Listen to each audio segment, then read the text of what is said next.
Começaremos a plenária, cujo tema é a cirurgia plástica. Por hora, estará aqui na mesa com a gente o Dr. Fabiano Arruda, que é o presidente da Sociedade Brasileira de Cirurgia Plástica Regional Goiás. E tão logo o nosso caro conselheiro também, Dr. Paulo Gonçalves Júnior, chega e está com um contratempo, a gente também vai chamá-lo aqui para discussão.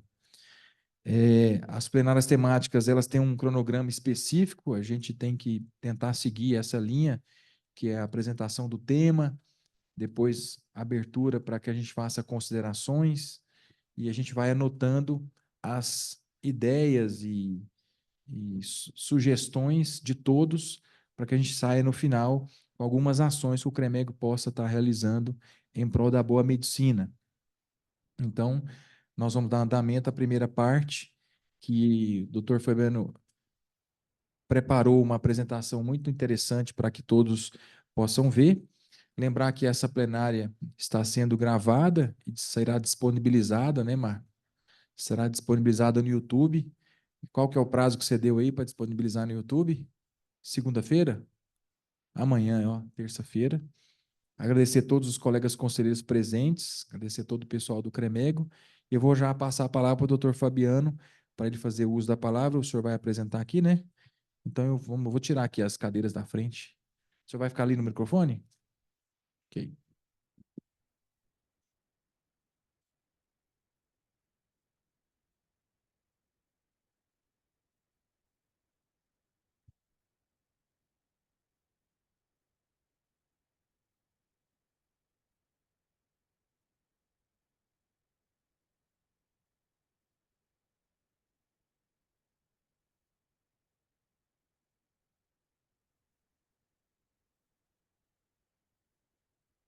Som.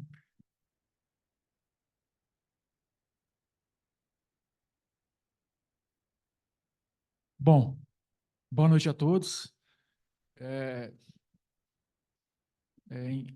em decorrência dos últimos eventos que têm ocorrido aí nos últimos meses, nós solicitamos junto à presidente, doutora Sheila, e junto ao doutor Paulo Gonçalves, aí, que é o conselheiro, membro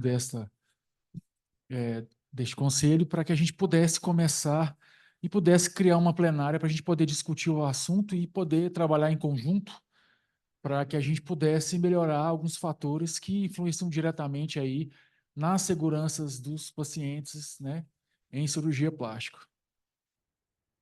Bom, dentre esses desafios, o que nós observamos é que existe aqui uma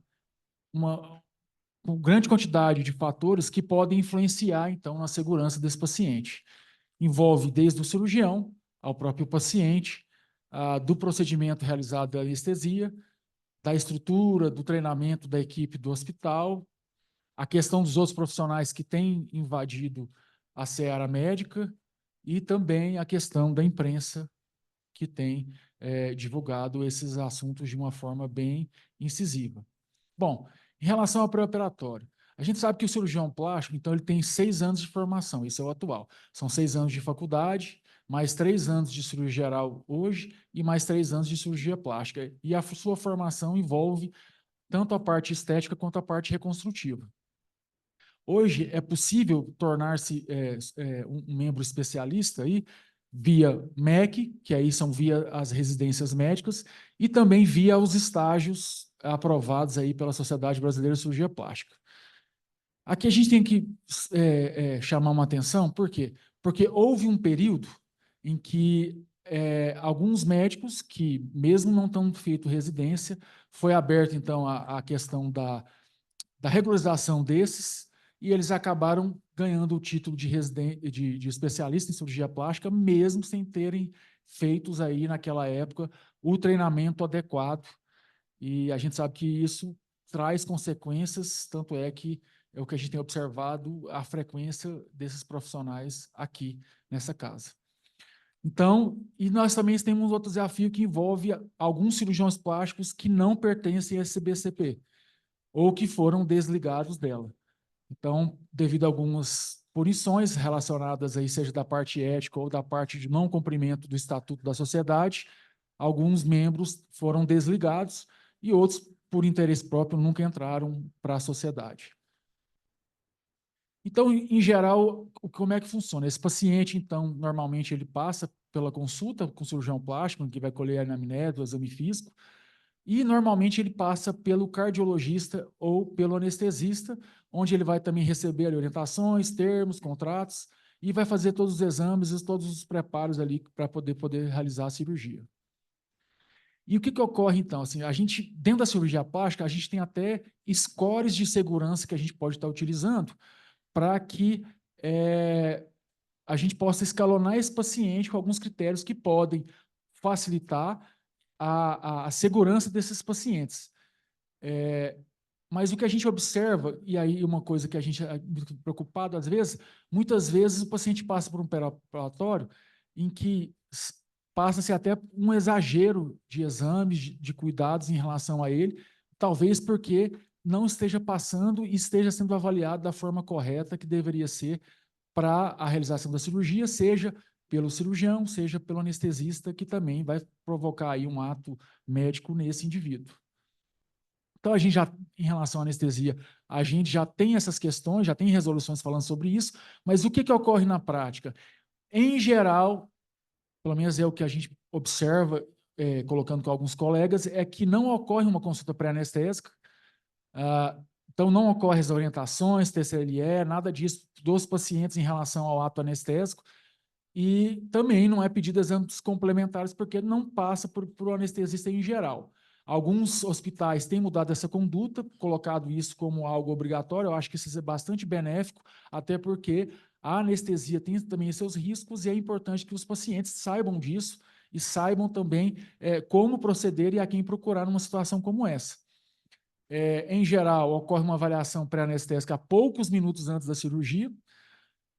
Não ocorre evolução da alta do paciente, este é apenas visto pela última vez na recuperação anestésica, e também não ocorre o acompanhamento de pacientes para possíveis intercorrências e complicações da anestesia. Isso é um gap também que nós temos e que precisa, de alguma forma, ser mais efetivada para que todo paciente que for submetido a algum tipo de procedimento cirúrgico, ele não deixe de passar pelo anestesista e receber todas as informações e cuidados que são necessários ali para ele poder prosseguir.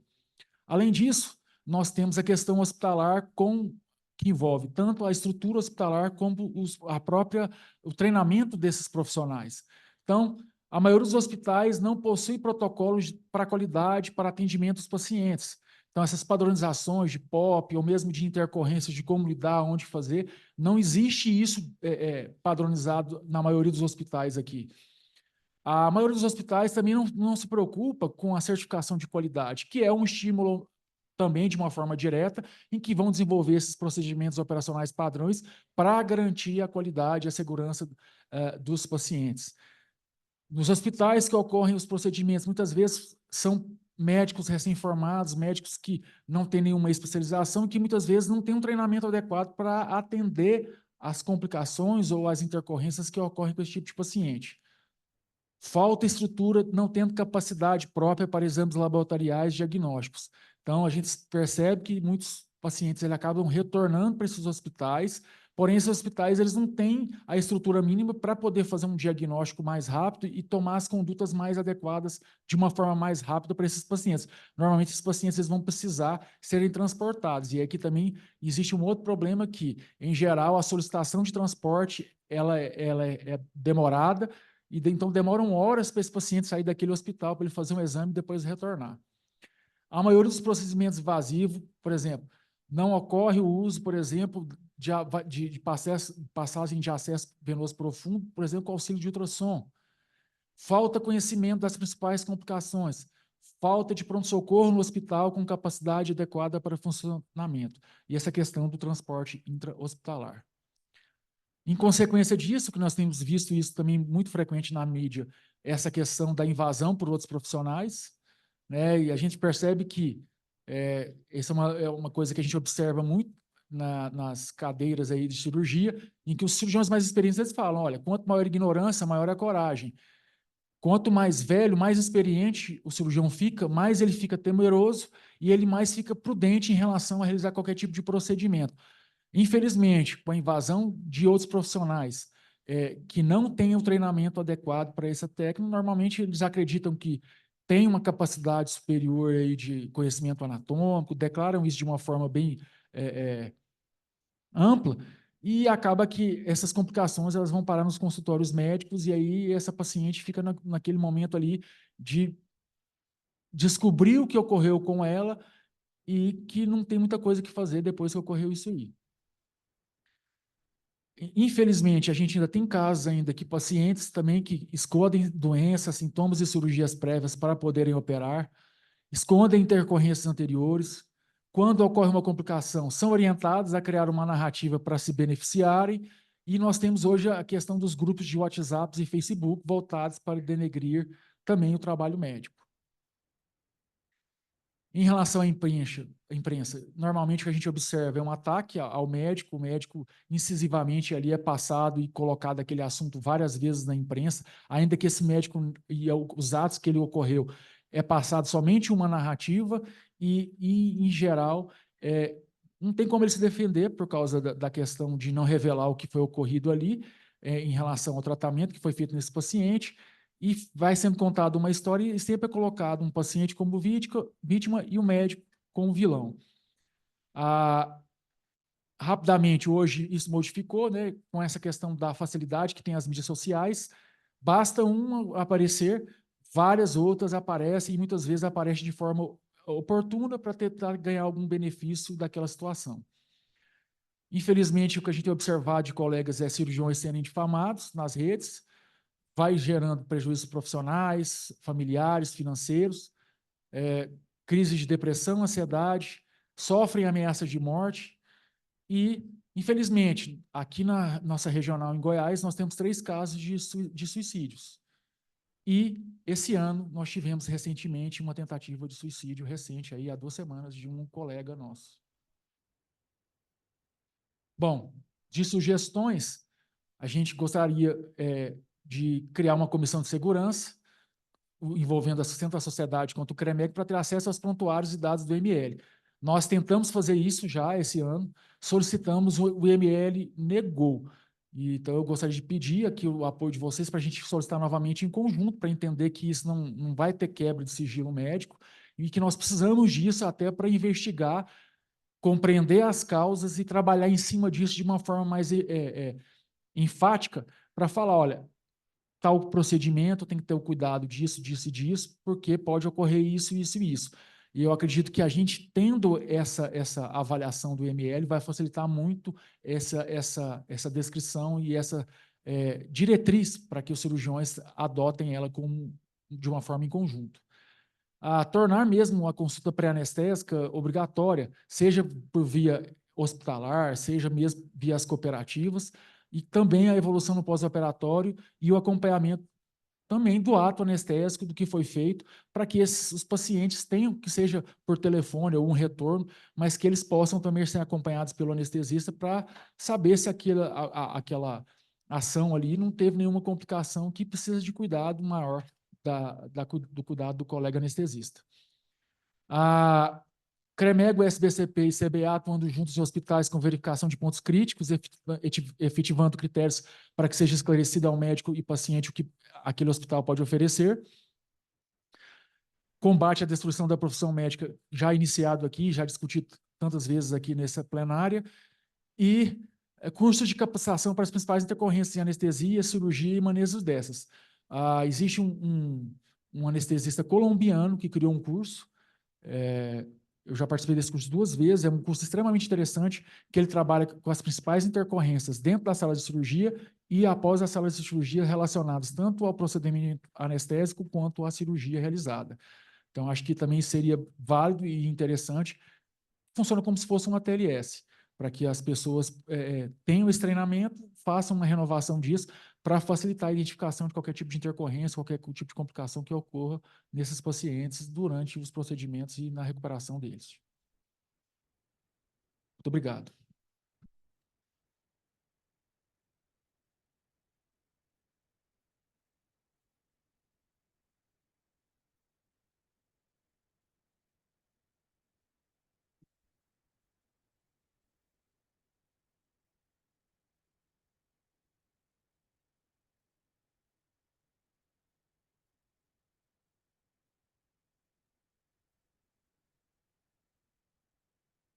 Obrigado, doutor Fabiano. Vou passar a palavra para o doutor Paulo para fazer as suas considerações sobre o tema da plenária.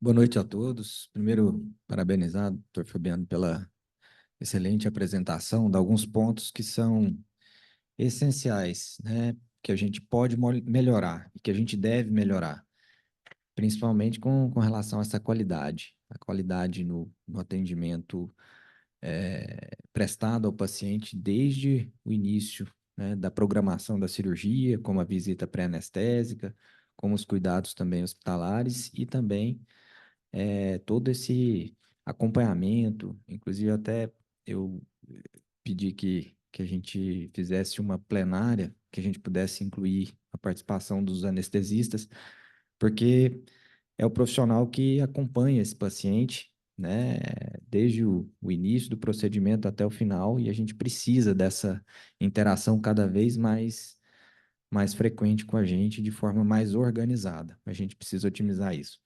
Algumas coisas que têm me preocupado muito, e algumas eu diria que são até assim difíceis da gente controlar. Eu estava conversando com o Dr. Murilo, da Codami, a respeito de publicidade médica, e eu acho que isso interfere diretamente hoje na atitude do cirurgião, que é a pressão que a rede social e que a publicidade tem exercido sobre o profissional. Então, nesse ponto, o que a gente tem percebido? Que a exigência do paciente ela é cada vez maior.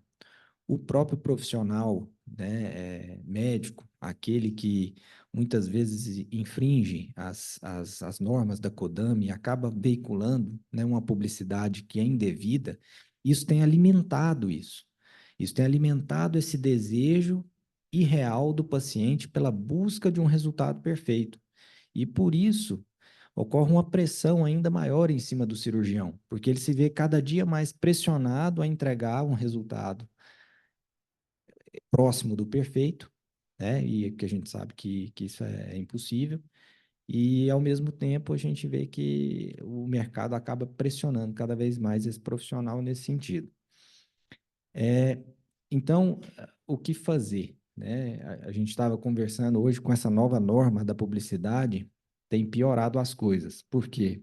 Porque aqueles que não faziam a publicidade, principalmente de antes e depois, passaram a fazer e ninguém tem feito de forma correta. Ninguém tem obedecido às normas corretas. Então, assim, eu acho que nesse ponto até piorou, porque hoje tem mais gente fazendo propaganda indevida do que antes. Então, é uma situação difícil e, como eu falei para vocês, a gente tem observado que isso pressiona o cirurgião. E aí, por outro lado, hoje a gente tem uma chuva de novas tecnologias, né, na cirurgia plástica, que talvez quem não seja da área não tenha percebido, mas a gente tem Renuvion, a gente tem BodyTite, a gente tem uma série de outras tecnologias que têm cada vez mais entrado no arsenal de ferramentas. São tecnologias muito boas, né, têm resultados muito bons, mas, por outro lado, também a gente vê que alguns fatores que são fundamentais na cirurgia têm mudado. E um deles é o tempo cirúrgico. O outro também é a extensão do procedimento operatório, no sentido até de agressão ao corpo. Então, o que a gente vê hoje é que existem inúmeras variáveis, muitas delas que a gente tem que ter total atenção e tem que tentar melhorar de qualquer forma, como o Fabiano bem pontuou, e outras que a gente precisa analisar e ver até que ponto, né, a gente precisa, como ele até bem especificou, determinar critérios para saber quando é que a gente vai poder usar essa tecnologia, se isso associado ao tempo cirúrgico está contribuindo para esse aumento de número de casos, de problemas que a gente tem tido, né, nas cirurgias. Porque o foco nosso é o paciente e a gente tem que tentar cercar todas essas possibilidades para tentar melhorar, né, esses índices e diminuir ao máximo. Porque quando a gente fala em cirurgia plástica, E muitas vezes as pessoas falam, cirurgia plástica ou cirurgia reparadora, né? Na verdade, não existe uma divisão. Isso aí é muito tênue, né? Mas quando a gente fala em cirurgia plástica e estética, a gente entende que aquele paciente entrou para o centro cirúrgico saudável. Então, querendo ou não, a responsabilidade, a imagem que fica, principalmente perante a imprensa, é de que qualquer coisa que aconteça vai ter uma repercussão muito maior do que em um outro paciente que né, entrou para o centro cirúrgico por um motivo de uma doença, né? Então, assim, são essas ponderações que eu queria fazer. Eu até, inclusive, conversei com o doutor Vinícius, que ele tem uma observação muito grande no decorrer do tempo de pacientes de cirurgia plástica e com relação a essas complicações que vêm realmente aumentando. E talvez ele até venha aqui, disse que já estava saindo do centro cirúrgico, talvez ele até nos acompanhe aqui para dar algumas palavras. Queria ressaltar essa fala do Paulo, que eu achei uma coisa importante. Em geral, instituições, por exemplo, como o Einstein, eles limitam um procedimento de acordo com o tempo cirúrgico. Então, a gente sabe que quem for operar lá sabe que você tem 4, 5 horas para fazer esse procedimento. Um procedimento mais extensivo não é adequado, você vai expoliar mais o paciente, ele vai receber mais droga, ou seja, ele vai ser submetido a um período mais prolongado uh, de um monte de coisas que vão influenciar na fisiologia do corpo e podendo causar algum tipo de alteração. Soma-se a isso aqui, eu acho que é essa questão.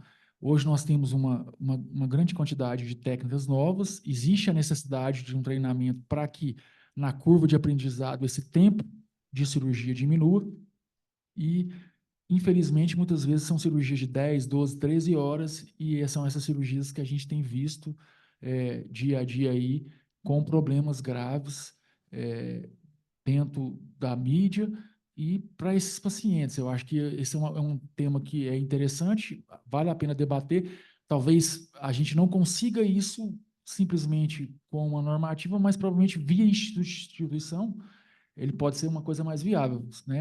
Tanto Einstein, Mater Dei, os outros hospitais, de começarem a delimitarem isso para aumentar esse grau de segurança. É exatamente nisso, e esse é o ponto, porque a respeito dessa pressão que o cirurgião sofre para entregar o resultado, para usar todas essas tecnologias e, de repente, para fazer aquela cirurgia, né, que o paciente está demandando, muitas vezes a gente vai ter que isso possa ser institucionalizado nos hospitais ou pela equipe de anestesia para a gente limitar isso. Porque se for partir, muitas vezes, do próprio cirurgião, principalmente esse cirurgião jovem, que ele demonstrou que é um cirurgião que muitas vezes está ali, que ele acabou de formar, ele está louco para entrar no mercado, e ele já sofre essa pressão, muitas vezes ele vai acabar fazendo um procedimento, até por inexperiência, vai levar muito tempo, ele vai ser obrigado a usar alguma tecnologia que vai demandar mais tempo ainda, e aí a gente tem que ter uma regulamentação disso. E se a gente não conseguir fazer isso, a gente precisa do apoio, né, dos hospitais, dos anestesistas, mas desde que isso seja, né, muito bem debatido e mostrado que é o melhor caminho. E o uso de tecnologias, do tempo com novas técnicas. Por exemplo, a gente tem utilizado muito o ultrassom para guiar, né, de uma forma mais adequada e mais segura. Nós estamos trabalhando para trazer no ano que vem um colega americano que trabalhou na Flórida, especificamente nos casos que ocorreram lá com problemas de embolia gordurosa por enxerto de gordura na região glútea. E eles fizeram um trabalho muito bom, muito extenso, seja no ML, seja criando condutas, e chegou-se à conclusão, hoje no estado da Flórida, é obrigatória a utilização do ultrassom para a lipoenxertia na região glútea, porque aumenta-se a segurança, o cara consegue visualizar em tempo real o plano e a localização correta da inserção da gordura. A gente vai abrir então para o debate de todos presentes, agradecendo novamente aí todos que estão presentes, cirurgiões plásticos, os funcionários, os conselheiros, os colegas conselheiros. Estamos abertos, o Raico já pediu a palavra. À medida que vocês forem pode vir aqui para frente, ficando aqui nessas primeiras cadeiras, aí fala o nome e faz as suas considerações, a gente vai anotando aqui para no final a gente chegar num consenso. Obrigado. Boa noite. Obrigado pela oportunidade. Parabenizo o colega por trazer esse assunto, apesar de estar um pouco frustrado nesse momento. Pacelli lembra, há uns anos atrás, nós reunimos aqui no Conselho, o tema da plenária era o estado onde mais morrem pessoas em cirurgia plástica. Não sei quanto tempo tem isso, Pacelli, você lembra, não? Tempo demais, né? Dia. Tempo demais. Ficamos até 11 horas da noite. Ficamos de marcar uma segunda que eu nunca soube se houve. E aí houve uma percepção de um grupo anestésico, não todos, de que o problema era o cirurgião que tentava fazer tudo ao mesmo tempo. Uns colegas plásticos reclamaram que o problema era hipotermia, se minha memória não me falha. Depois todos chegaram à conclusão que eram hospitais que vendiam cotas para as pessoas operarem lá dentro, e acabou a reunião. Quando o colega cita, por exemplo, uma instituição que tutela o cirurgião, que quando você diz para o cirurgião que ele tem um tempo máximo de cirurgia, você parte de dois princípios. Ele não sabe, ele foi informado naquele momento, ele não devia estar operando, ou ele sabe, mas ele precisa de alguém que tenha um poder coercitivo sobre ele para aquele limite. O que me preocupa mais, sou cirurgião geral, o que me preocupa mais é uma passagem que meu chefe usava muito nos inícios das nossas reuniões. Pessoas morrem em todos os lugares, morrem na rua, no shopping, morrem até dentro de hospitais. A diferença é que dentro de hospital não pode morrer sem assistência. Então, nós estamos falando de cirurgias eletivas, programadas com antecedência, em que pacientes, eu moro perto de uma dessas clínicas, não é raro eu ver a ambulância parada na porta. E não é difícil de imaginar que ninguém vai fazer cirurgia plástica de ambulância. Então, alguma coisa aconteceu, esse paciente está sendo transferido para algum lugar, onde tem vaga, hoje a gente sabe que a maioria das vezes não tem. Então, eu me preocuparia primeiro e fundamentalmente com a segurança do paciente. A percepção ou as consequências da falta de segurança seria um assunto paralelo, acessório. Nesse momento, eu queria saber se Goiás ainda é o estado mais inseguro do país. Eu não sei, não tem estatísticas, eu vi na expectativa de ver estatísticas dessa vez. Naquela época era, alguns anos atrás era. E o que tem sido feito para dar transparência à escolha do cirurgião, à escolha da instituição? Quer dizer, nós temos instituições hoje, não é o acaso. Alguém que escolhe um lugar que sabe que não tratará as consequências das possíveis complicações, está apostando com algo que não é dele. Então, a boa notícia é que a presidente Sheila já criou uma comissão de segurança assistencial, ela vai tomar posse, né, Martinez, em breve, mas esse assunto não pode ter a casa vazia. Não é assunto para poucas pessoas. Se esse assunto não é importante, nada mais é importante. Então, nós precisamos discutir, de fato, o que traz segurança, o que traz a percepção de segurança, às vezes são duas coisas dissociadas, o que tem sido feito para esclarecer. Parece piada, uns anos atrás, nós fizemos uma campanha de não opere num lugar sem UTI. E alguns colegas apareceram dizendo, não precisa de UTI, basta um RPA. Quer dizer, parece papo de vendedor de carro usado, você não precisa de ABS, basta um cinto de segurança. Né? Pode ser que não precisa, 95% das vezes não precisa. E quando precisa, o que acontece? Então, eu gostaria, e me ponho à disposição, meu grupo, a mim, estar presente em todas as discussões que o assunto fosse segurança. Mas seria muito bom e produtivo que tivéssemos uma estatística, uma programação, uma atuação mais profunda nesse assunto. A iniciativa é boa, mas eu gostaria que voltássemos àquele tópico de alguns anos atrás. Obrigado, Martim.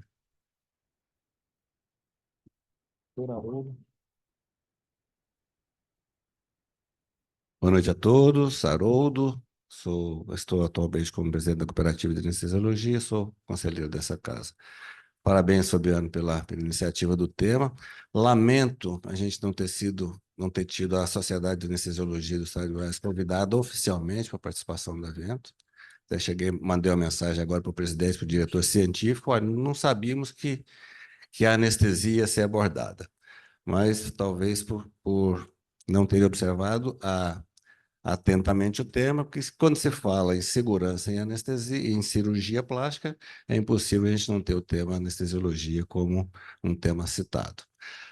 Concordo com você com relação à avaliação pré-anestésica. Nós temos no Brasil, não é, privilégio de Goiás, culturalmente, que a avaliação não é pré-anestésica, a avaliação é pré-operatória, e a avaliação pré-operatória é feita sistematicamente por um cardiologista. Essa é uma luta da nossa especialidade, mesmo que o CFM tenha colocado como obrigatoriedade a realização da consulta pré-anestésica, ainda no Brasil, culturalmente, a avaliação cardiológica é mais comumente realizada do que a avaliação pré-anestésica. É uma luta da Sociedade Brasileira de Anestesiologia, é uma luta da FEBRACAN, e a gente tem crescido nesse afã. É óbvio que a gente precisa também do companheirismo e do entendimento dos colegas cirurgiões, para que isso ganhe corpo cada vez mais. As maiores instituições de Goiânia hoje, com relação à anestesiologia, têm consultórios pré-anestésicos nas suas sedes, têm consultórios pré-anestésicos espalhados em os hospitais, então a gente tende a crescer cada vez mais e a gente acredita, sim, que esse é um fator que possa vir a promover mais segurança para os pacientes.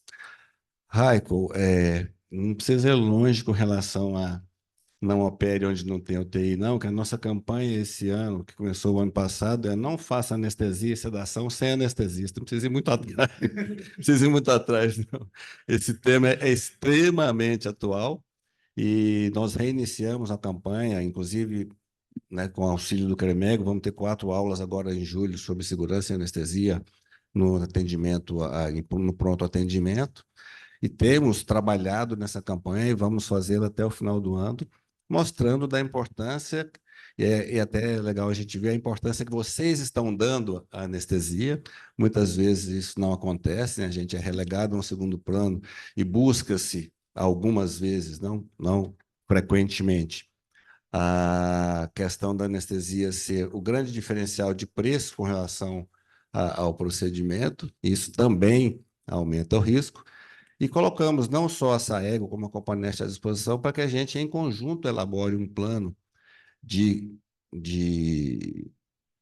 maior segurança para o paciente, mas que a gente envolva também essas questões que vocês comentaram, questão de tempo cirúrgico, questão de múltiplos procedimentos, e isso não é o anestesiologista e não é o hospital que vai determinar para o cirurgião. Se nós temos 2 ou 3 hospitais que determinam o tempo de 4 horas, aquela cirurgia que o colega prevê que seja de 2 horas, simplesmente não vai usar aquele hospital.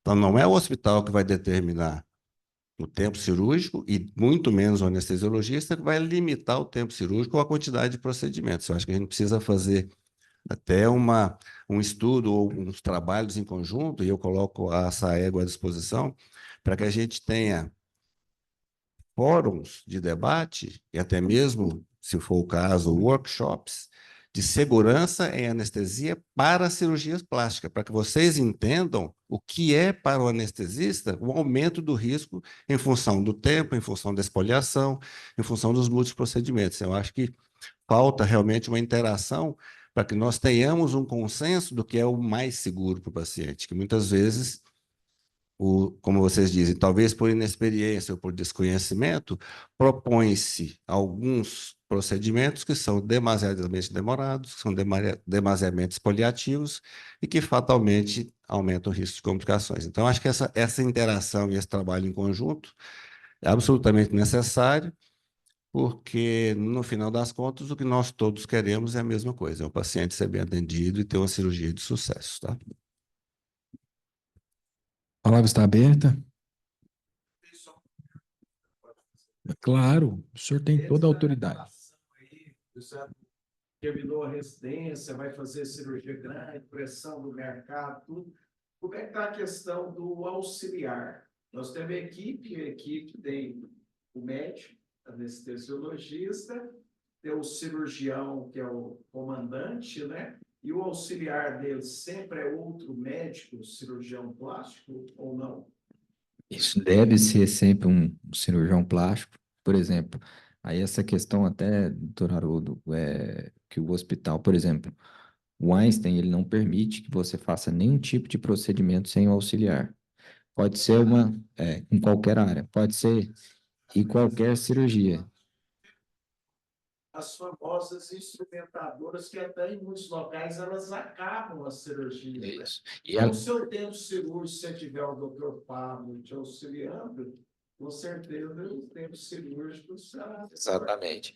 Mas isso eu acredito seja um fator comprometo para a segurança do paciente. E até complementando, doutor Raikon, que assim, a iniciativa, né, do doutor Fabiano, né, buscando essa plenária justamente para provocar isso tudo, começar a provocar esse debate e para a gente ir atrás de números mais atualizados, para a gente saber exatamente onde a gente vai ter a melhor chance de interferir nisso daí, porque com certeza essa estatística não é boa. Pelo que a gente está vendo, eu queria apresentar números, mas a gente ainda não tem. Mas a gente vai buscar isso daí justamente com esse intuito. E a gente, doutor Haroldo, a anestesia até, né, a gente queria, vai precisar da participação de vocês. O doutor Vinícius chegou aqui, eu citei o doutor Vinícius porque eu estou sempre, a gente está sempre discutindo sobre isso em procedimentos anestésicos, porque a gente discute, a gente vê nos hospitais, ele trabalha com cirurgia plástica aí há quantos anos, e ele vê o número de complicações aumentando, o número dos procedimentos, né, tendo cada vez um tempo mais prolongado e associado a todos esses fatores aí que a gente discutiu. Só ressaltando, nós entramos em contato com a chefia do UML exatamente para solicitar esses dados, para que a gente pudesse ter dados reais, né, com uma entidade que organiza e guarda tudo isso, e para que a gente pudesse verificar exatamente disso, nos casos graves, o que ocorreu desse paciente, do procedimento, antes do procedimento, até chegar lá, para a gente chegar às conclusões adequadas em relação a que tem tudo isso. Porque é muito complicado, não tem como a gente ter como é que eu vou saber o paciente complicou com um seroma? Tem, sei lá, 200, 300 cirurgias ocorrendo por mês. É muito difícil de você ter um banco de dados para que a pessoa obrigatoriamente gaste o tempo dela para colocar isso. Mas é possível a gente pegar os dados referentes às intercorrências mais graves, como as que vão para o IML ou o SPO, e a gente conseguir acesso a esses dados.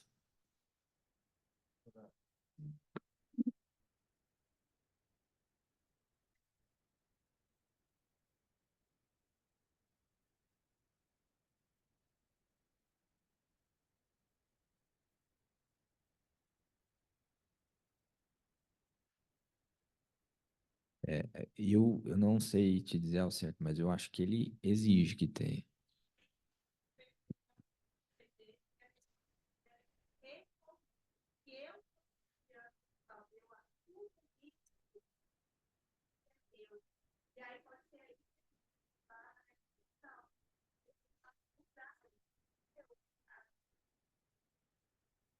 O senhor sabe responder?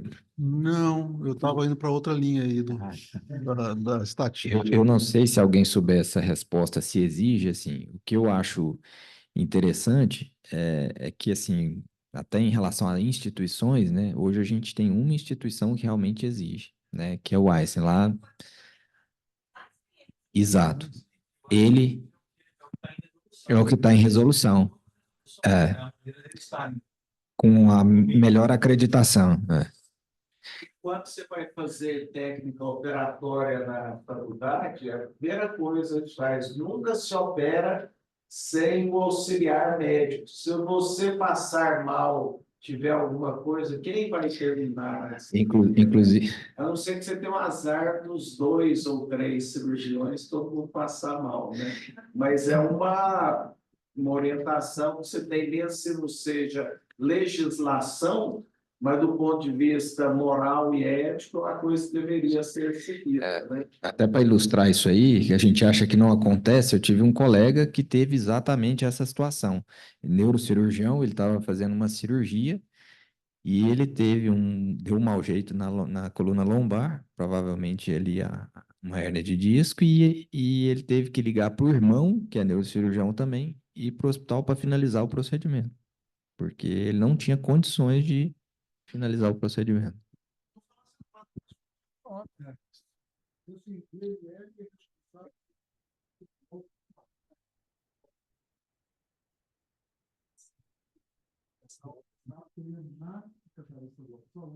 Onde entra o SBO e entra o IEL também. Nós estamos falando só de óleo, que é mais fácil. Tem muito tipo complicado, assim, né? Assim, mas assim, óleo. A Secretaria de Saúde tem que usar o fornecimento dessas coisas. Não necessariamente é só para investigação que pode ser. Caso contrário, vai acontecer. Mas tem essa questão do... Mas não morre no ar, não morre Mas eu também fico na dúvida, na verdade, na dúvida não, eu tenho certeza, a dúvida é aqui para a plenária. É porque hospitais, existem as comissões, né? Tem comissão de prontuário, comissão de óbito, tem várias comissões nos próprios hospitais, né? E todos eles têm essas comissões, deveriam ter, né? Deveriam ter, não é só alguém assinando lá sem reunião nenhuma. Então, todos os hospitais têm as estatísticas todas daquele hospital. Então, a gente pode, se for a questão estatística, a gente pode ampliar essa busca sem CNML junto a todos os hospitais. Tá, os óbitos estão sendo estudados nas comissões de óbitos, qual que é a conclusão da comissão de óbito, né? Isso. Então é isso. Tá aberto ainda, a gente tem um tempo regulamentar e vamos tentar terminar, mas está aberta a discussão. Doutor Tiago, pode fazer uso da... Tem um microfone aqui, cantinho aí, vê se está funcionando aí, pode... Ser rapidinho. Meu nome é Tiago, sou anestesiologista, conselheiro dessa gestão também. Eu tive nessa plenária, doutor Rai, que eu tive também, foi uma estatística meio que absurda, assim. Nós tivemos 12 óbitos em 15 meses. Lembro? Uns 4 anos atrás, mais ou menos.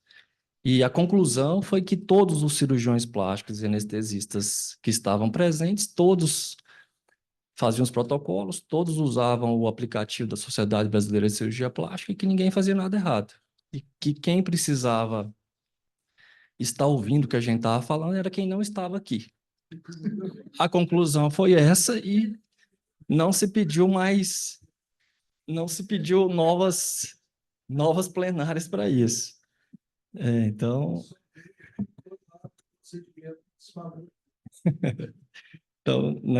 o desfecho foi esse. Na época, eu anestesiava muito para plástica, anestesia uns 10 anos para plástica, e eu estava mais inteirado. Quanto aos dilemas éticos, sempre vão surgindo mais tecnologias, e as tecnologias são boas, body titer, né, são liberadas pela Anvisa e tal. Só que essas tecnologias, elas estão se desenvolvendo no sentido de ampliar, hoje a gente tem visto, né, ampliar o tempo cirúrgico e ampliar a inflamação do paciente. Então, são duas coisas, assim, catastróficas, né? Então, você pega um paciente com associações de cirurgias, lipo, mama, abdômen, lipo, body tight, é um paciente um grande queimado, quer usar o aparelho da papada ao tornozelo. Termina a cirurgia à noite, vai para o quarto, no outro dia tem alta, é um grande queimado tendo alta no outro dia. Então, assim, aí é o risco, né? Então, é um dilema para a plástica, né?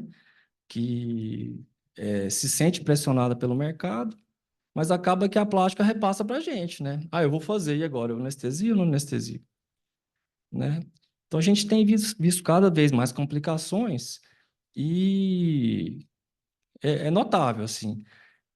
Transfusão de sangue a gente quase não via. Hoje você pega numa grande plástica, numa grande cirurgia, numa grande clínica, assim, 3, 4 sagres, o sanguinho pingando lá. Né? Hoje eu tive notícia de um cirurgião plástico que ele já quer que todos os pacientes dele passem o primeiro dia na UTI.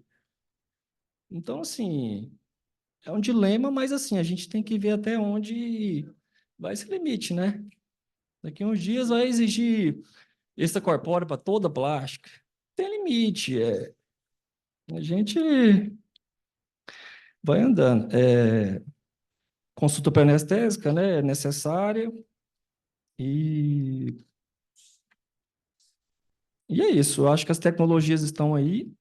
para auxiliar com bons resultados, mas aí cabe ao cirurgião também ver qual o seu limite ético, seu limite de tempo, para evitar essas grandes complicações. Essas grandes associações vão culminar nesses óbitos. Isso vai ser notável daqui a uns dias. Doutora Rose. Boa noite. Só a título de contribuição, na linha que você perguntou, Larissa, a resolução do Conselho Federal de Medicina número 1498 de 1490 de 1998, a equipe cirúrgica é de responsabilidade direta do cirurgião titular e deve ser composta exclusivamente por profissionais de saúde devidamente qualificados. No seu artigo 4º, né, das resoluções, deve ser observada a qualificação de um auxiliar médico pelo cirurgião titular, visando ao eventual impedimento do titular durante o ato cirúrgico. Então, existe resolução. Eu já no processo que eu estou estudando esse final de semana, já li sobre isso, mas não é categórico que tem que estar no campo cirúrgico. Dá para você dizer que você tem que ter um cirurgião de retaguarda, pelo menos abre brecha para esse entendimento, né? Se você quiser dizer, não, tem que estar junto do ato cirúrgico, ou eu tenho que ter um cirurgião habilitado caso eu passe mal e não consiga terminar o procedimento.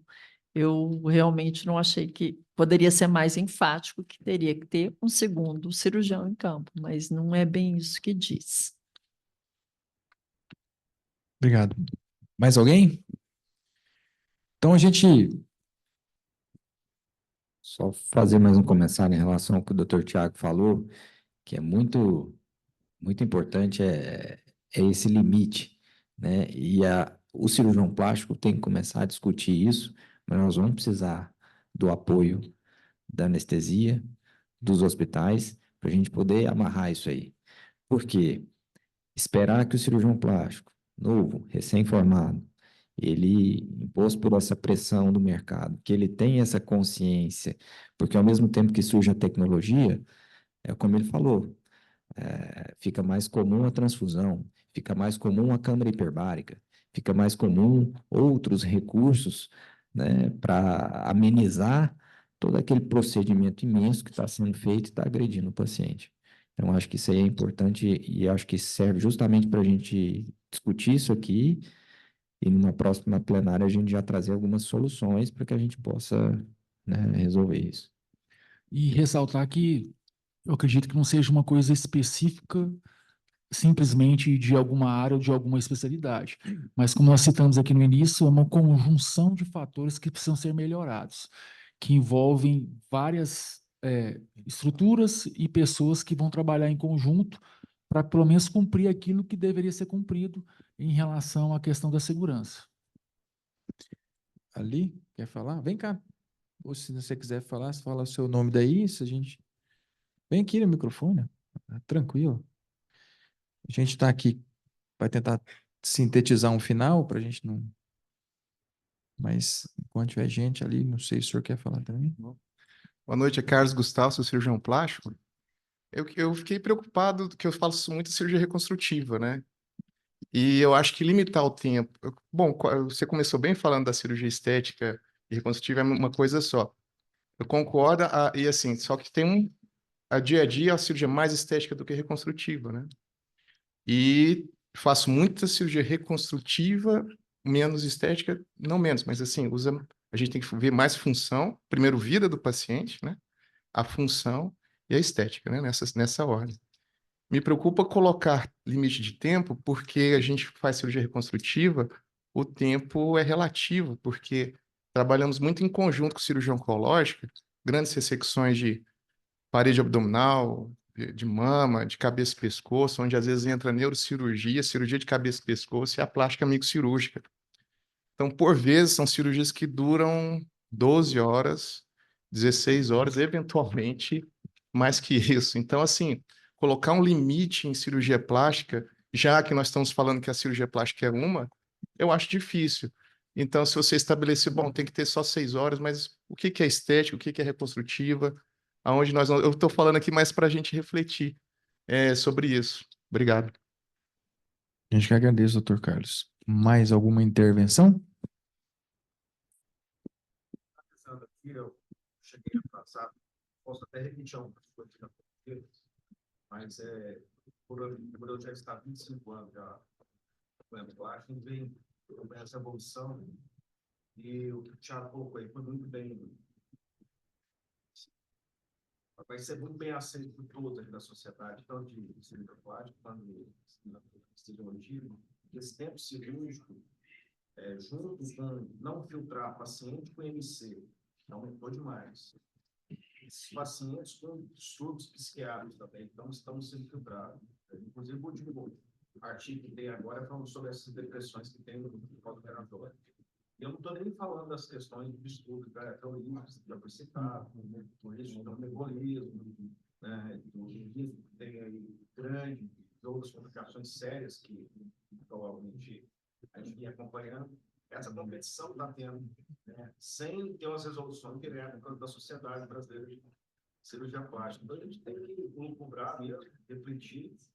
Essa competição está tendo, principalmente cirurgiões não plásticos, pegando o mercado. Eu sei que isso, então, todo mundo vai falar, não, eu sou ético, eu vou filtrar bem.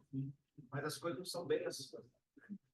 Então, assim, a cobrança maior, acho que tem que ser de vocês mesmos, com a sociedade, vocês, né? Nós também, até ter essas resoluções, que não eu recomendo, consideração e tal, que isso venha da parte mesmo de vocês, né? Entre não aceitar sei lá, o principal, primordial é a segurança. Não vou fazer. Vou perder o paciente. Continua, né? Por favor. Mas, assim, tá uma loucura essa questão da mídia. Não é só os aparelhos. Tem gente que demora 2 horas com o paciente. Então, assim, os governos, termos, perder a mão. Então, a gente fica ali refém, né? A gente fica sem poder entrar em conflito com o cirurgião. Então, assim, eu nem gostaria de estar assim, falando assim, porque tudo na cara tá, então, assim, mas está acontecendo com colegas que eu gosto, que a gente chega e fala, mas, assim, eu acho que chegou um momento que o Serginho me acabou liberando também esse antes, depois, então, assim, virou um negócio que cirurgião plástico tem que estar na mídia, tem que. Eu sei que tem uma relação, cria uma segurança, mas não é isso que a gente está vendo. Não estou falando por coisa, pelo amor de Deus, a gente tem que se cobrar, né? Tem que se cobrar. E realmente está em tempo cirúrgico diretamente com as intercorrências. Tudo que a gente já falou, fenômenos de memórias e por aí vai. Agora, seja bem-vindo, você não vai, assim, vamos nos cobrar, né? Até vir, não, é obrigatório, não está escrito, não está escrito. A gente sabe se tiver um colega bom, se você tiver alguma intercorrência, dentro cirúrgico tiver menor, vai melhorar demais. Pode tratar ele mais imediato, né? Igual o colega que está falando, que falou, depois de um mês acontece alguma coisa. É relacionado a essas operações de grande queimado. Então, grande queimado que é aceito. Assim, é um absurdo de pensar nisso. A gente chegou, mas assim, todo resposta. E assim, nós queremos que continue assim, todos os procedimentos, mas que eles sejam realmente considerados. Sejam bem-vindos. A gente esperar que aconteça uma coisa trágica para todo mundo. O senhor pode falar. Estou vendo, eu não consigo de outra parte. Eu quero saber o que mudou. O colega falou. Nada seria mais para os jovens. Cadê os jovens aqui? Estou 45 anos de cirurgia plástica. Mais velho que eu aqui, só o tio aqui. E Goiânia era conhecida pela cidade mais inteligente da cirurgia plástica e foi um dos mandatos dele. Por quê? Invasão de jovem, invasão. A pessoa não sabe falar não. O paciente chega no seu consultório, eu já vim de 5 consultórios. Eu quero isso. Então, vamos continuar procurando. Ninguém tem esse peito. Por quê? Tem as prestações, tem as produções. Então, os nossos colegas deveriam ter mais respeito. Os anestesistas estão do nosso lado. E eles deveriam também ter esse tipo de público. Eu acho que é meio pedir muito para eles. Olha, eu não faço esse procedimento. Porque o paciente esfoliado, ele vai dar trabalho.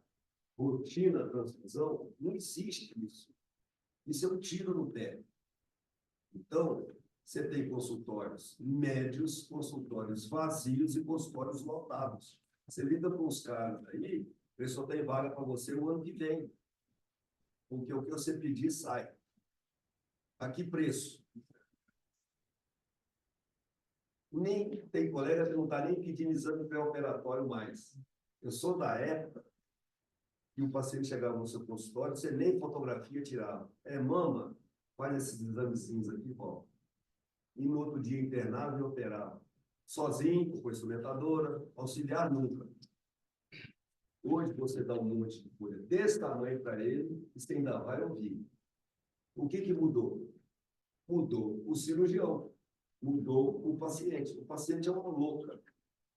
Toma remédio adoidado, toma hormônio, toma droga, esconde de você, fuma. E chega lá no seu consultório e quer jogar aquele caminhão de batata em cima do seu consultório, da sua mesa, e perguntar para você quanto é que vai ficar. Porque é importante que ela vende em 3 mais barato.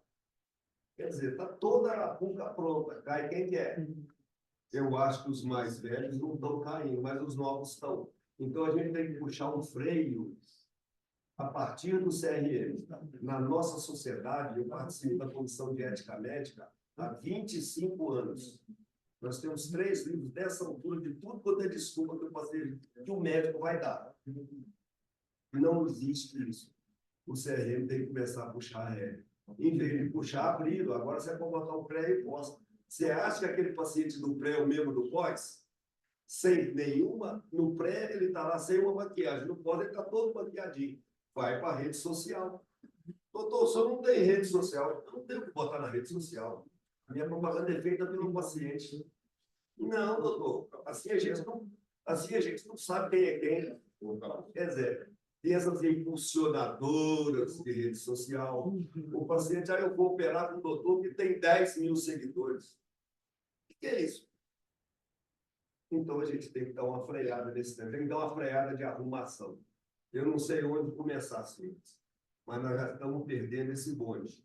Esse país está numa crise e todo mundo tem dívida e todo mundo quer operar. Mas cadê o respeito pela vida? O paciente não tem. Ele joga isso para o médico.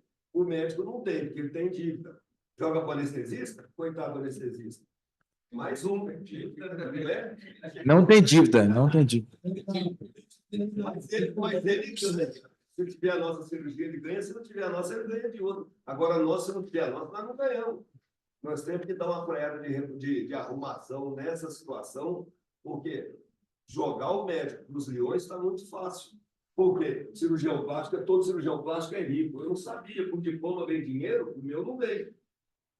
Então, tudo que acontece com cirurgião plástico, médico fala com cirurgião plástico que ele é rico, ele pode pagar. Eu não sei disso, não. Então, a gente tem que dar uma freada nisso daí, acontecer. Eu não sei onde vai começar, eu não sei como é que vai ser.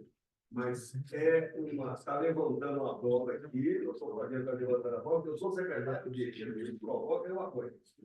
Mas está levantando a bola e nós vamos ter que seguir com essa bola. Paulo permite, agora ele está com a palavra para assim, eu ouvindo aí vocês falarem sobre essa questão de segurança, eu fiz mentalmente, assim, quase que um comparativo com a minha área de ortopedia, né? Quer dizer, o Carlinho aqui, o Rui, mas o Carlinho mais eu, nós somos, assim, vivenciamos muito atendimento politraumatizado, né? Então, quando a pessoa é politraumatizada, ela necessita de cuidados intensivos, de cuidados especiais. E, comparativamente, assim, de uma forma, quando eu vejo um paciente desse, uma mulher operada, da pálpebra do olho até a batata da perna, passando por peito, abdômen, enfim, tudo, ela acaba que é uma politraumatizada. O organismo dela entende que ela sofreu um trauma, ficou horas e horas da anestesiada, ela teve cortes múltiplos, né? Tirou ali sangue, perdeu sangue com o negócio todo. Então, isso é um trauma também. E nesse paciente de trauma nosso, a gente tem cuidados no pós-operatório. Ele não pode operar e ir embora no outro dia, porque ficou mais barata a conta. Ele não pode operar sem estar num hospital, numa instituição que tenha condições de ter UTI, de ter como fazer o tratamento desse politrauma. Então, eu acho que devemos ter, eu acho que a sociedade de especialidade, da plástica, da anestesiologia, o próprio conselho da Câmara Técnica, não de criar normas, mas de criar recomendações. Olha, você quer operar de cima e embaixo? Você opera, mas opera em um hospital que tem condições, vai ficar tantos dias internado, vai passar na UTI, porque você tem uma fase inflamatória do trauma. Isso é resposta do organismo ao trauma, isso é natural. Não dá para você operar assim e sair e ir embora. Então, a minha sugestão dessa plenária, presidente Rafael, é que a gente saia, pelo menos tenha uma recomendação aos cirurgiões, que crie, através de vocês, recomendações. Olha, cirurgia assim, assim, dá para fazer assim. Agora, cirurgia assim, assim, assado, não dá. Você tem que ter isso, tem que ter isso, tem que ter isso, para a segurança do paciente e sua própria, entendeu? Então, é mais ou menos isso. Eu não sei se a comparação com o politraumatizado foi interessante, mas eu, como ortopedista, vejo assim, esse paciente é grave, não é um paciente simples. Dr. Robson, a comparação ela é muito pertinente, sim, com certeza. E só para.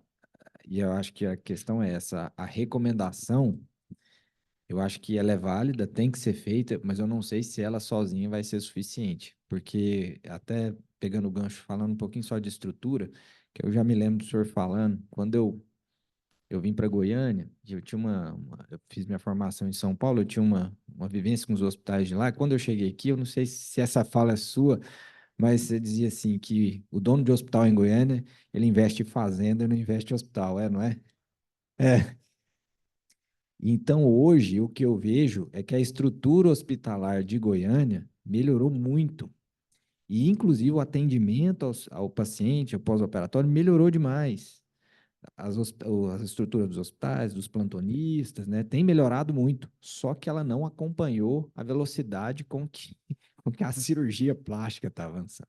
E só para não deixar sem resposta também do Dr. Carlos, a gente sabe que esse é um tipo de cirurgia totalmente diferente, que não tem como ser diferente o tempo, né? Porque é diferente de um procedimento múltiplo de cirurgia plástica, que você pode pensar em ponderar, em separar em dois procedimentos, né? Agora, a cirurgia reconstrutora, que envolve outras especialidades, a gente sabe que são procedimentos únicos e que tem que ser avaliado de uma forma totalmente particular. Bom, acho que se uma coisa, acho que ficou bem clara, é a questão do que nós, como médicos, podemos fazer. Seja como cirurgião plástico, qual que é a minha função nessa avaliação, nesse cuidado do paciente para poder trabalhar ele de forma adequada. Eu, como anestesista, o que eu posso fazer para poder estar trabalhando disso? Eu, como plantonista, eu, como dono de uma estrutura hospitalar, o que eu posso fazer para que a compreensão e o cuidado desse paciente ele ocorra de uma forma completa? Talvez aqui seja o ponto mais interessante disso. Nós temos algumas dificuldades, por exemplo, em relação, você falou, questão da lipoaspiração com queimadura. Hoje, né, o chefio já desde o início, lá, a questão do gol, tem uma experiência grande com queimada, e a gente sabe que a percepção não é a mesma. Mas a questão do tempo cirúrgico sempre foi, dentro da literatura médica, em cirurgia plástica, um fator importante relacionado a questão de aumento de complicações. Como o IMC, você citou aqui, o IMC também é um fator. IMC acima de 30 é um fator que aumenta complicações em cirurgia plástica. E isso é importante ser ressaltado, ainda que haja os scores e ainda que há uma grande quantidade de trabalhos falando sobre isso. Por exemplo, você me deu nós não temos estudos, por exemplo, eu tenho estudos lá na década de 90, falando sobre comparação de coleta de hemoglobina antes e depois da cirurgia, vindo que a variação era pequena naquela técnica X de lipoaspiração. Hoje, nós não temos esses estudos atuais comparando o A com o B se tem essa diferenciação. Um estudo colombiano fala um pouco sobre isso para poder criar algum tipo de rotinas em relação a esse procedimento da lipo em relação a todos esses aspectos. E aí envolve tempo cirúrgico, envolve também a hemoglobina pré-operatória, envolve a necessidade ou não de transfusão de sangue, que é uma ideia aí, nós estamos trabalhando com isso. Esse colombiano, ele chama Jorge Baxter, e ele tem um curso, né, e ele tem um curso específico para isso, e a nossa ideia é trazê-lo mesmo para que a gente possa treinar em conjunto anestesistas e cirurgiões plásticos, porque ele fez um curso como se fosse um ATLS que treina o intra, o reconhecimento das principais alterações no intra e no pós-operatório. Então, acho que é válido, porque se realmente nós conseguimos isso, a gente consegue englobar uma grande parte, pelo menos o médico, e trazer também os plantonistas que ficam nesse ambiente para criar os protocolos adequados para cuidar desse paciente que está aqui. Né? A gente sabe que quanto maior é o número de cirurgias, é óbvio que o maior vai ser o número de complicações. Então, assim, talvez Goiânia, durante algum tempo, foi muito lembrada sobre essa questão de óbito, porque tem um número muito grande. Goiânia é referência em várias áreas na medicina e a cirurgia plástica é uma delas. A consequência é um N maior, nós vamos ter um N de complicações maiores. Agora, como é que nós vamos tomar atitude em relação a isso? É o que eu acho que vale a pena. Há uns 6 anos, teve um fórum de especialidades de insegurança em cirurgia, realizado no Castros. Eu lembro porque quem acho que participou era eu, o Paulo e mais uns 2 cirurgiões plásticos. O restante eram colegas de outras áreas, de outras disciplinas, estudantes que participaram daquilo ali. Eu acho que é um ponto, sim, que tem que ser chamado a atenção, porque quem está no hospital sabe a dificuldade que é, às vezes, de implantar um protocolo de cirurgia segura, porque o cara não quer. Aí, muitas vezes, o cara, ao invés de ter o protocolo e cumprir, às vezes você tem o protocolo no papel, mas na prática você não foi feito ele. Porque essa compreensão de entender que é um todo, que sim, vale a pena, eu acho que é o que é fatídico. Será que também um cirurgião fazer 2, 3 cirurgias por dia, isso também está correto? Será que isso também não apressa uma cirurgia? Será que não está acelerando o procedimento e complicando tudo isso? Porque o cara que vai fazer 3 cirurgias, ele não quer que faça cirurgia de segurança e ele também está doido para que o paciente seja acordado imediatamente, tira da sala e vamos embora. Então, nós precisamos modificar isso e, assim, eu entendo que, ainda que tenhamos aqui resoluções pelo CREMEGO e pelas sociedades, nós precisamos, sim, que as instituições também abracem essa causa. Há algumas modificações. Na última reunião que nós tivemos com os anestesistas, a gente propôs para eles algumas modificações, envolvendo, em vez de ser um valor talvez fixo, de até 4 ou 6 horas, falou assim, ó, cirurgia única, tanto, cirurgia dupla, tanto, passou desse horário, tem custo, tem tudo isso, para poder diminuir a quantidade desse tipo de cirurgia. Falar assim, olha, cirurgia muito demorada vai ser muito mais cara, vai ficar inviável, vai ter que operar num hospital mais caro para poder evitar esse tipo de situação. Entendeu? É uma forma, nós estamos agindo dessa forma, protegendo o paciente, independente da responsabilidade do colega que deveria fazer assim e às vezes não faz. Então, eu tenho uma tripla, por que essa tripla está fazendo num hospital que não tem UTI? Ah, não, mas o índice de complicação em cirurgia tripla é de 15% a 20%, então 80% não precisa. Perfeito, mas se precisar, como é que nós vamos agir nesse caso? Ah, então nós vamos liberar? Como é que vai agir? Esse hospital realmente ele tem condições de atender essas necessidades? Porque não, nós temos um hospital conveniado com UTI, mas aí eu caio naquilo que eu falei, o transporte intra-hospitalar demora 4 a 6 horas. E aí, aquele paciente vai ficar ali 4 a 6 horas aguardando o quê? Às vezes era o time que ele tinha para sobreviver e não vai ter. Então, nós precisamos refletir realmente sobre isso para que a gente traga essa realidade e a gente trabalhe de uma forma para dizer, ó, nós estamos buscando a segurança do paciente em primeiro lugar. Então, nós estamos buscando trabalhar de forma tal que ele possa ser conduzido por médicos com boas diretrizes e políticas institucionais que estão modificando tudo isso. Aí é fundamental que todas essas comissões de segurança, seja essa questão citada da gente poder ter os acessos aos dados do IML sobre todas essas questões desses óbitos, para a gente saber, olha, nós tivemos uma cadeia de eventos. O que aconteceu? Foi aqui no início, foi durante, foi após. O que aconteceu nesses eventos que está tendo modificação e está tendo essa consequência? Nós vamos ter uma estatística até mais adequada e mais real do que a gente tem feito, que nós medimos, o que nós atuamos, e aí nós vamos chegar onde a gente quer, que é uma segurança maior para os nossos pacientes. Gente, então, caminhando aqui, a gente vai acatar suas sugestões, todas foram colocadas, vamos trabalhar em cima delas. A questão de um fórum pode ser uma coisa interessante para sair resoluções locais, né? Interessante a participação junto com a gestão nas câmaras técnicas, todas elas, anestesia, cirurgia plástica, já gestão. Eu acho que a gente caminhou bastante para entender aquilo que você me falou no começo e agora você me falou agorinha, antes da sua fala, que é assim, estamos aqui, que parece que o básico precisa ser feito. Então, a gente vai tentar fazer tudo que for possível da parte do conselho para ajudar os colegas médicos a fazer uma boa medicina e proteger e dar segurança aos pacientes, tá bom? Boa noite a todos, muito obrigado pela presença de todos. Vai estar no YouTube a partir de amanhã também, a nossa discussão.